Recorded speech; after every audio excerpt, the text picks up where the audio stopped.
Good morning, and welcome to our monthly capital briefing.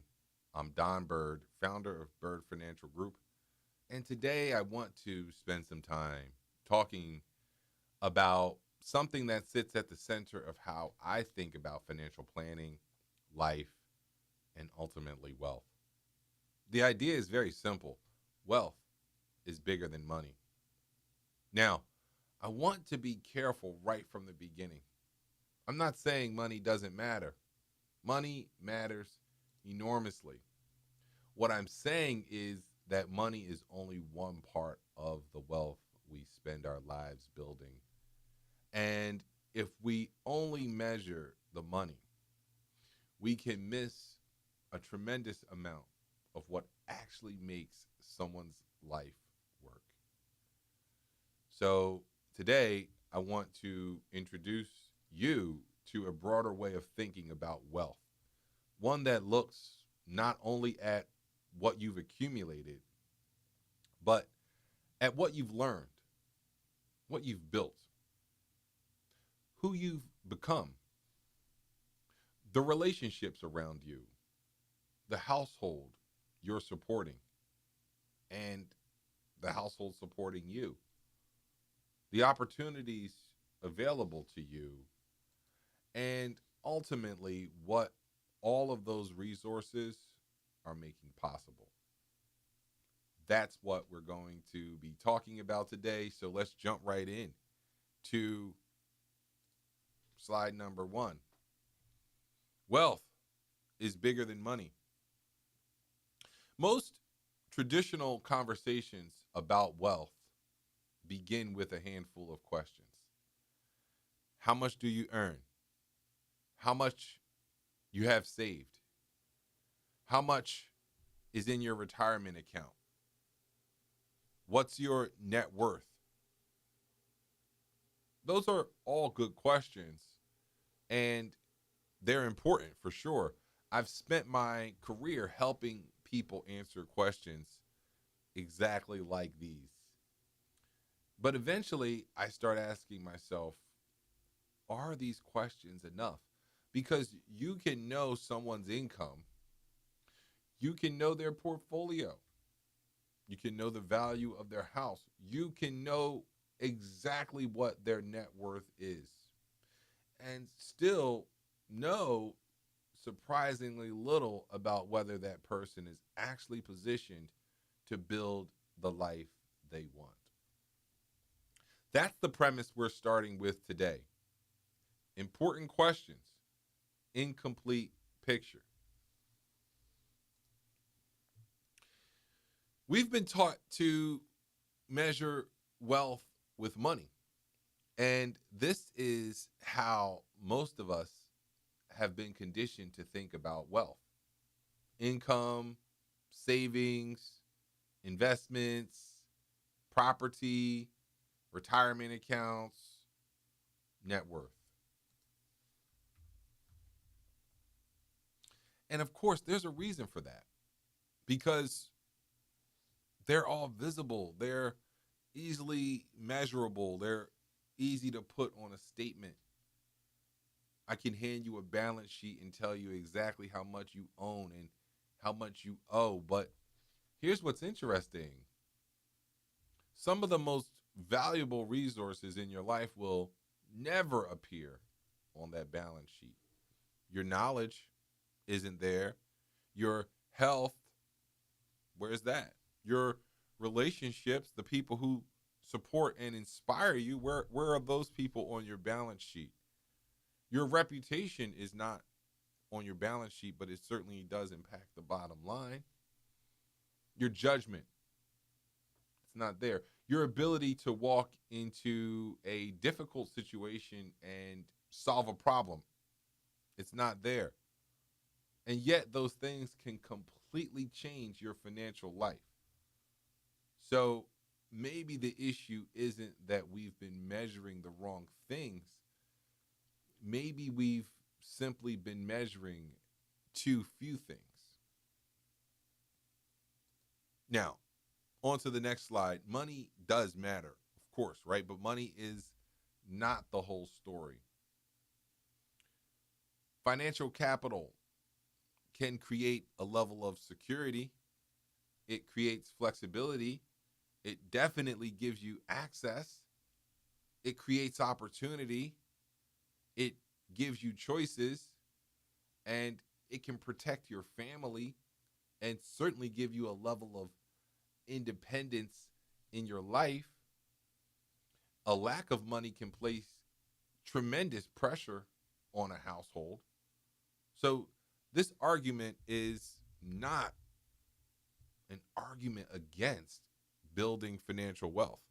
I hope that is not misconstrued.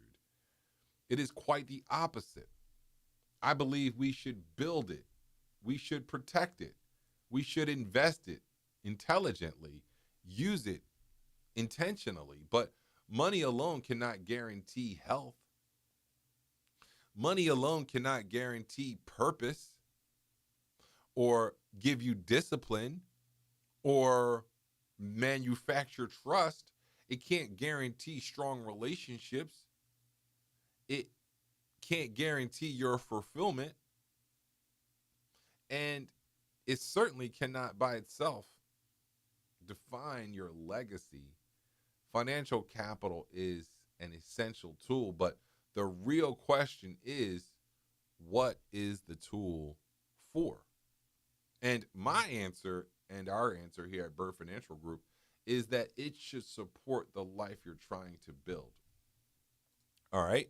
Now, consider two people, right? Because we're going to make this real. I want you to feel this being something you can relate to. Two people, same income, same investment balance, same net worth, right? They look the same on paper, almost identical on paper. They may be the same people on paper, but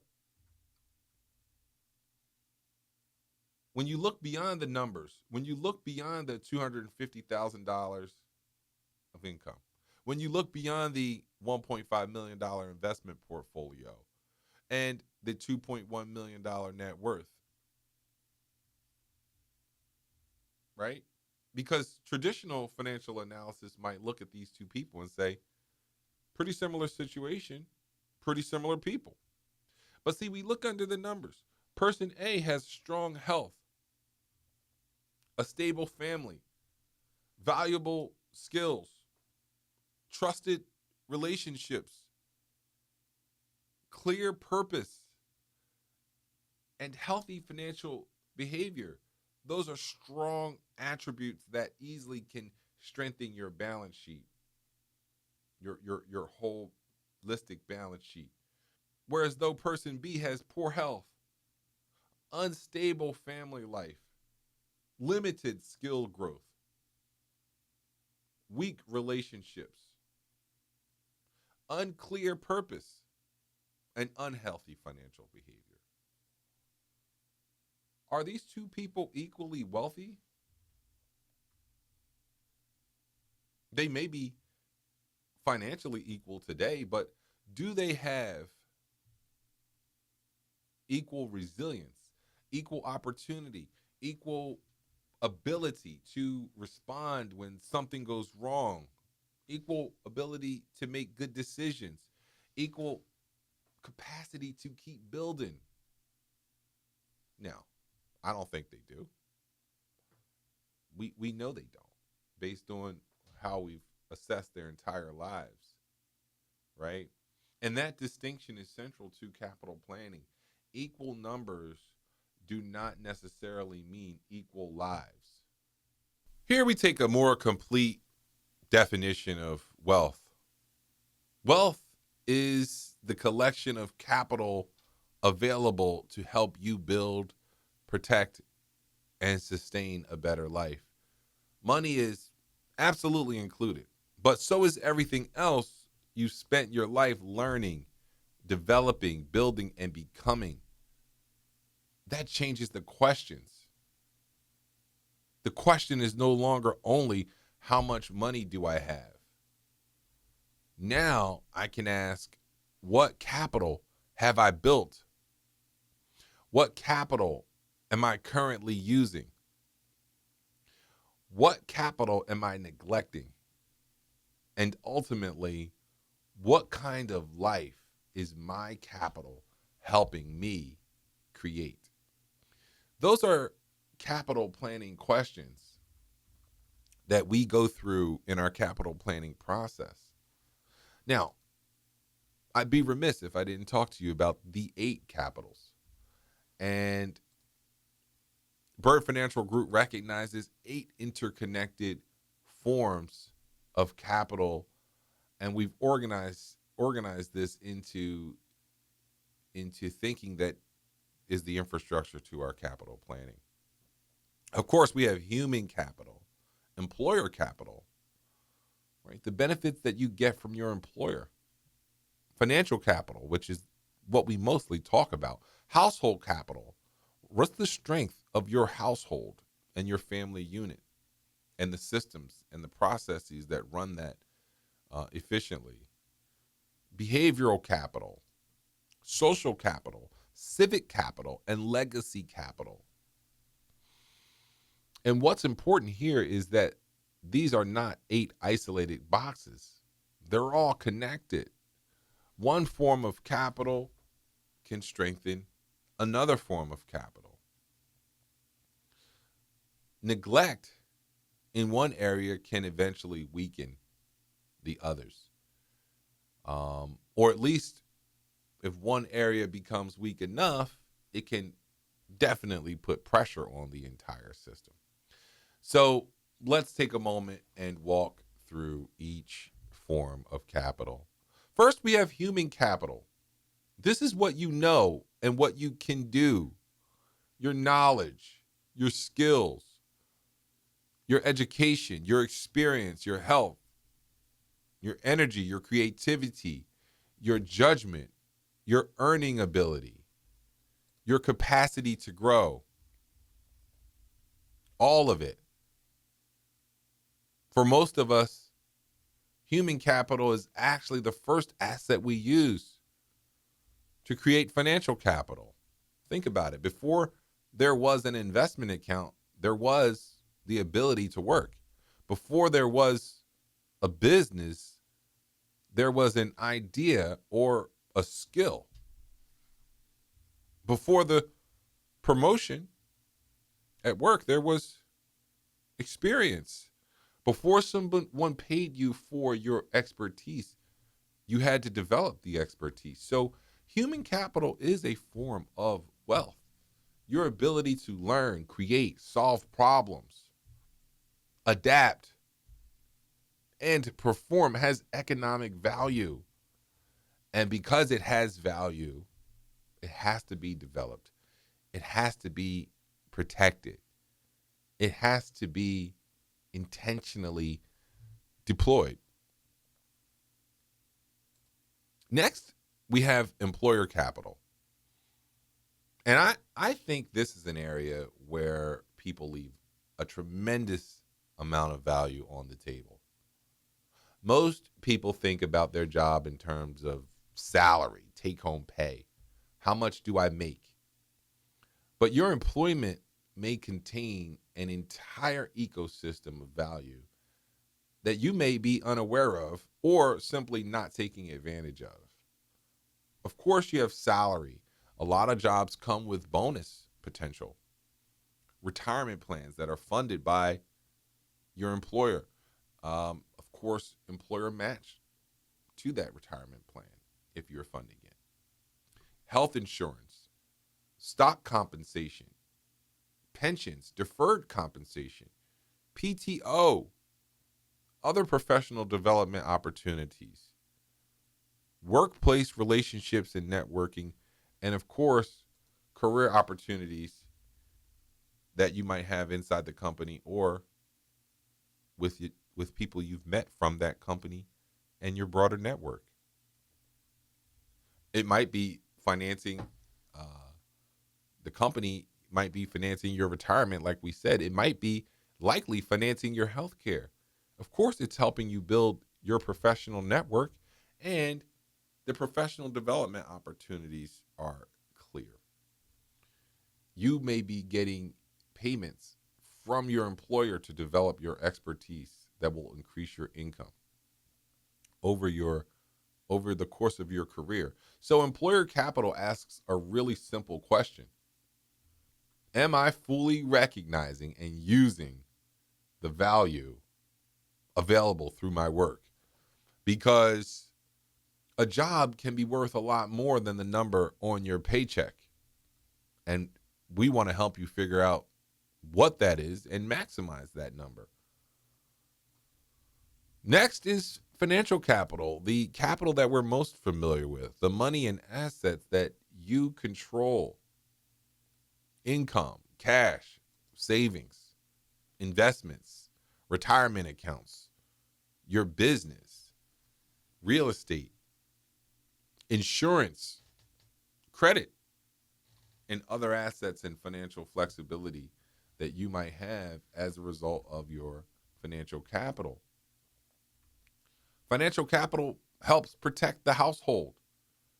It helps us manage uncertainty. It funds goals. It creates choices. And it helps transfer opportunity to the next generation. But here's the important part. A portfolio should not exist without a purpose. Every financial asset should ultimately serve the life you're trying to build. The goal isn't to just accumulate accounts. The goal is to understand what those accounts are supposed to help make possible. Next is household capital. And I think this one gets overlooked so much when you think about the benefits that you have in your life. Household capital includes so many things outside of the normal expenses that you may experience as a part of running your household. But your family stability matters. The shared responsibilities in your household, the actual housing that your home provides, the safety and the routines and the support structure that you have is a big part of understanding what that household means to you. When your household works well, people have more capacity. You can work, you can save, you can recover from setbacks, you can take advantage of opportunities, you can make long-term plans. But when the household is constantly under pressure, everything gets harder. Think about a career opportunity that requires travel. That isn't simply a career decision. Someone has to absorb what changes at home. Think about childcare, elder care, illness, housing, scheduling, transportation. The household is the infrastructure underneath the daily life. And when that infrastructure becomes unstable, it eventually touches every other form of capital. Now, moving on, slide 12 is behavioral capital. This is the ability to make and sustain good decisions. Your ability to do this is critical to the success of your overall plan, right? Your ability to display patience and discipline, self-awareness and consistency and confidence, emotional regulation, good financial habits, and good decision-making skills and adaptability and resilience. Your habits compound just like your money does. And here's the interesting thing about financial planning. People very often know what they're supposed to do. Save more, we know this. Spend less, yes. Invest consistently, we should. Don't panic when the market drops, of course. Review your benefits. Complete your estate plan and documents. Have those conversations. The challenge frequently isn't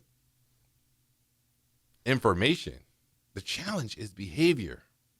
A brilliant financial plan with poor behavior can and still will fail.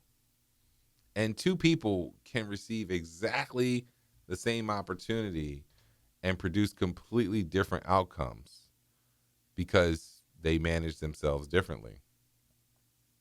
Your habits compound just like your money, and that is what behavioral capital is. Next, we have social capital, the value of relationships and trust. Family relationships, of course, they're important. Friendships, professional networks, mentors, advisors, community connections, and your overall reputation, credibility, and your trust and your access to opportunity. Think about how many major opportunities in your life came through another human being. Relationships create access, support, and opportunity. A recommendation could get you an interview. A relationship becomes a business partnership. A mentor helps you avoid mistakes, right? A friend introduces you to someone. A professional team helps your family make a better decision. A person trusts your reputation enough to give you an opportunity. Relationships are not merely social conveniences, they create access to the world. They create support for your ideas, your decisions, and endeavors. They create information that you need to execute on your plans. Relationships are a form of capital. And of course, like any form of capital, they compound as well. Next, we have civic capital. Civic capital is your ability to participate and contribute, right? Naturally, in a lot of different places and arenas, communities, institutions, public, public trust, if you will. All right, think tanks, memberships, lodges, community service, other public advocacy.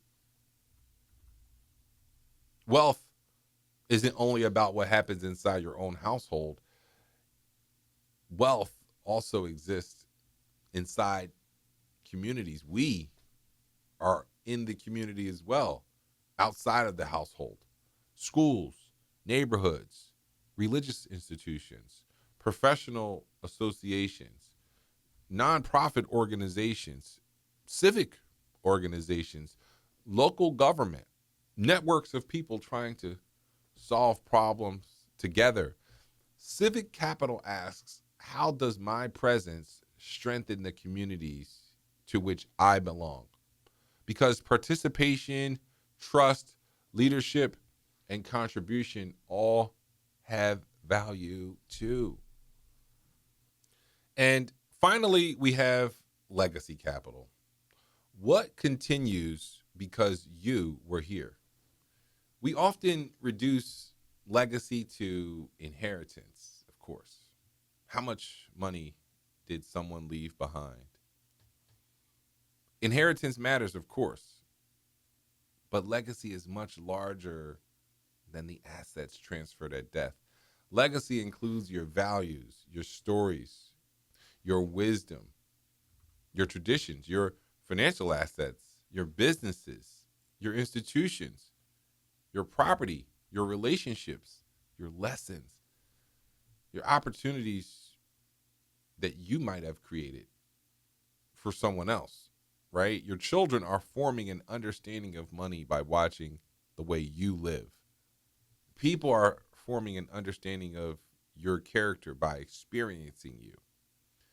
Organizations may be stronger because you participated in them. Someone may have an opportunity 20 years from now because of something you decided to build today. So I love this distinction.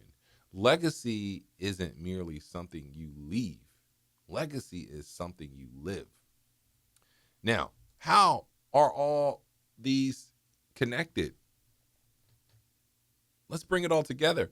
Human capital can create employer capital, and employer capital can build financial capital, and financial capital can strengthen your household, and behavioral capital can protect financial capital, and social capital can create new opportunities, where civic capital can expand your ability to influence and contribute, whereas though legacy capital can preserve and transfer what you've built. The goal is not to maximize every capital independently. The goal is coordination, because every decision has trade offs. A promotion might increase income and simultaneously damage health. A higher return investment may reduce liquidity and flexibility. A great business opportunity may create wealth while consuming every available hour and every ounce of energy. None of those observations automatically tells us the decision is wrong. It tells us the decision has to be understood in context, right? Capital planning is about seeing the whole system. And that's what this slide attempts to illustrate. Moving on to the next slide, every decision you make is a capital decision.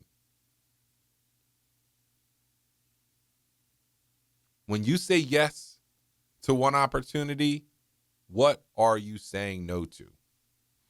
When you spend money, what are you actually trying to create? When you use time, what are you building? When you accept a promotion, what changes at home? And you postpone a decision, what capital is being consumed while you wait? We all are allocating capital constantly, every day: money, time, energy, attention, relationships, skills, opportunity, reputation. That's all happening whether we recognize it or not. So the objective isn't to stop allocating capital. It really is to become more intentional about where your capital goes. Now, on to the next slide, which I think is interesting. A high income does not eliminate capital problems, and this is especially important for successful people. You do not have to be financially unsuccessful to have financial planning needs or capital planning needs. You can have strong financial capital and weak behavioral capital. You may have strong human capital and leave employer capital unused. Maybe you have strong social capital, but an unstable household. You could have a phenomenal professional network, but weak family relationships. You could have financial success and no real legacy plan. This is sometimes what I think gets misunderstood. This is something I think gets misunderstood all the time. Sometimes the problem isn't a lack of capital. Sometimes the problem is fragmentation.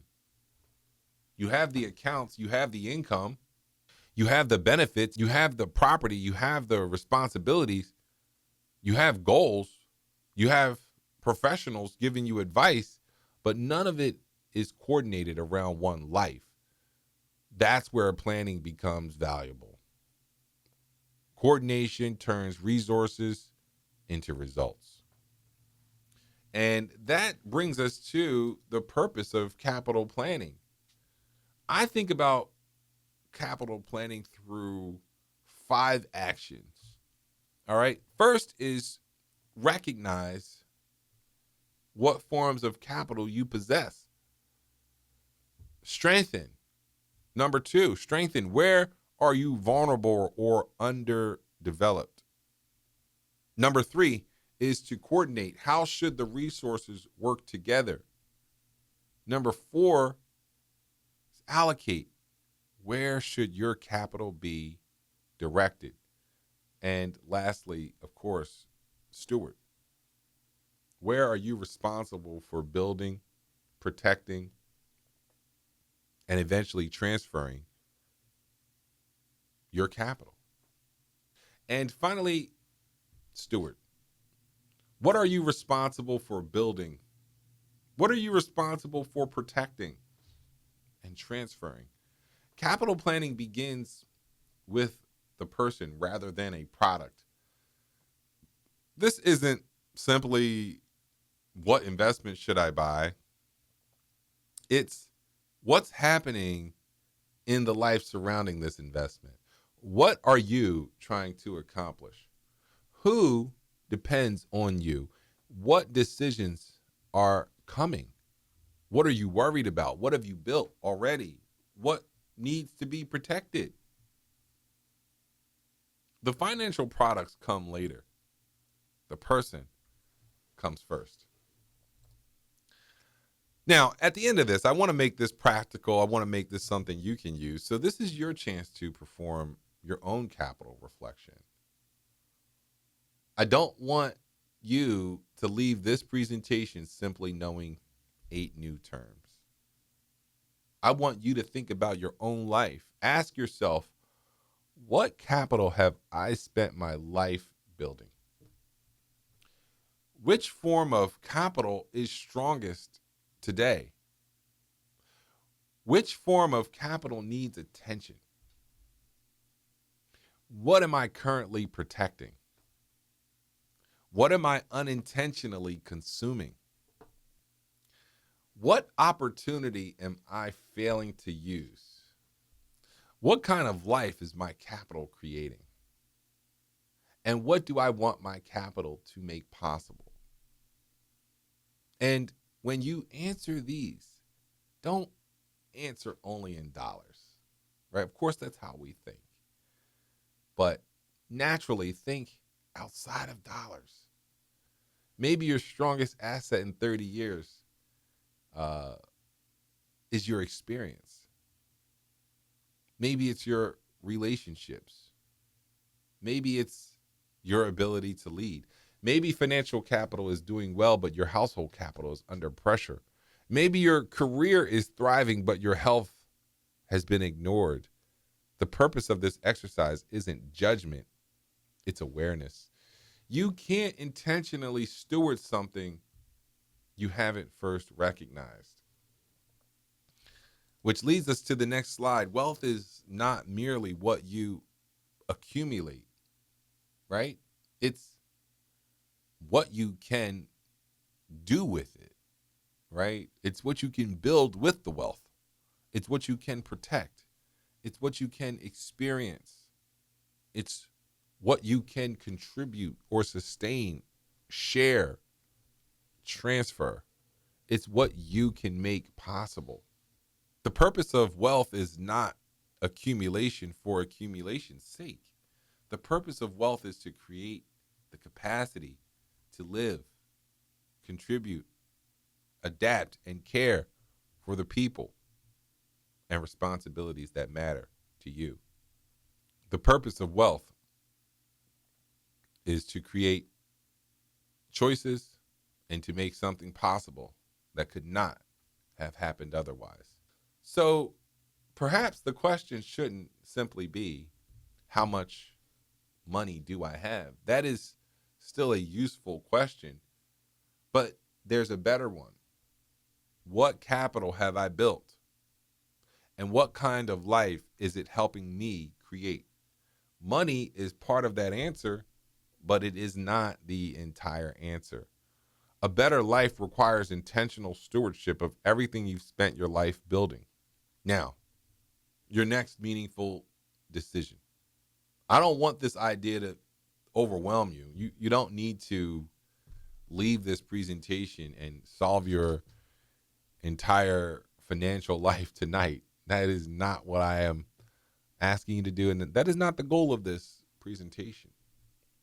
But I do want you to start by identifying one thing, one form of capital that needs attention, one resource you're not fully using, one decision you've been avoiding, one action that would restore some momentum. Maybe it's reviewing your employer benefits. Maybe it's finally understanding whether you're ready to retire. Maybe you need to address your insurance or your estate protection. Maybe there's a conversation you and your spouse need to have. Maybe you're approaching a major transition and you simply need clarity. The question is, what is the next meaningful act of stewardship? The next right thing to do in your life? Not every act. What is the next one? And if you found this presentation interesting, that is the idea behind Coffee and Clarity. It's a conversation. It's a chance to sit down and talk about what matters most to you. What capital you've built. What decisions are in front of you. And where you feel uncertain. And what the next meaningful step might be. No assumptions. No need to walk in knowing what financial product you need. The whole point is to understand your life first. Your story, your goals, your resources, your questions, your next decision. And then we determine whether there's anything useful we can do together. So let me close this presentation down where we began. Of course, wealth is much bigger than money. It includes the knowledge you've acquired in your life, the work you've performed, the skills you've developed, the relationships you've built, the household you're supporting, the communities you've strengthened, the opportunities that you're creating, and the legacy already being formed through the way you live today. Financial capital matters because life requires resources. But the ultimate purpose of those resources is not simply to appear on a statement. It's to help you build something, protect something, experience something, contribute something, and make something possible. At Bird Financial Group, we don't want to measure success only by the assets we manage. We want to measure success by the lives we help people build. So the next time you think about your wealth, don't only look at what's sitting in your accounts. Look at everything you've spent your entire life building. And ask yourself, what kind of life is all this capital helping me create? Because that's where capital planning begins. And I want to thank you for joining me for this capital briefing. We'll see you next month.